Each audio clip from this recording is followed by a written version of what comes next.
መሬት ስሪትና ባለቤትነት መብትን በተመለከተ የመሬት ስሪት ላይ የብልጽግና አቋም ምንድነው? የመሬት ስሪት ላይ ያለን አቋም የህገ መንግስቱ አንቀጽ መሻሻል ላይ ካለን አቋም ጋር ተመሳሳይ ነው።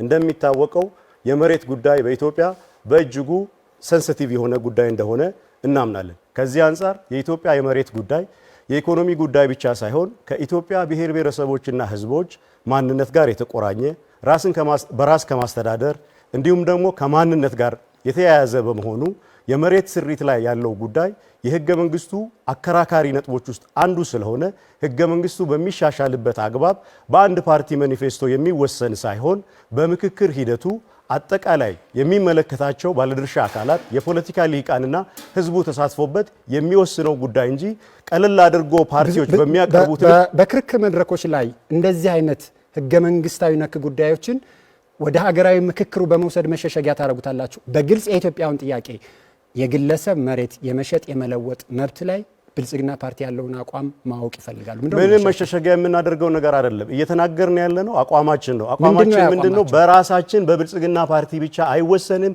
በኢዜማም አይወሰንም፣ በፓርቲዎች ማኒፌስቶ የሚወሰን ጉዳይ አይደለም ነው አቋማችን። ይሄም ራሱን የቻለ ግልጽ አቋም ነው። እንደ ፓርቲው አቋሙ ምንድነው ለሚለው ህዝብ ጥያቄያችሁ በእኛ የሚወሰን አይደለም የምትሉ ከሆነ በዚህ ጉዳይ ላይ አቋማችሁን አውቆ ለሚመርጣችሁ ህዝብ ምን አይነት አቋም እንዳላችሁ በምን ያውቅ? በዚህ አቋም ላይ አቋማችንን ለምክክር ኮሚሽኑ አቅርበናል። በእኛ የሚወሰንና በእኛ የሚፈጸም ጉዳይ ስላልሆነ እንደ ብልጽግና ፓርቲ እንደዚህ አይነት አወዛጋቢና አከራካሪ ጉዳዮች በመላተ ህዝቡ ተሳትፎና በሊቃን ክርክር በሊቃን ምክክር በሰጥቶ መቀበልና ኮምፕሮማይዝ በማድረግ የሚፈጸሙ ጉዳዮች ስለሆኑ የምርጫ ማኒፌስቶ አድርገን ልናቀርበው አንፈልግም። አጀንዳው የብሔራዊ ምክክር ኮሚሽን ነው።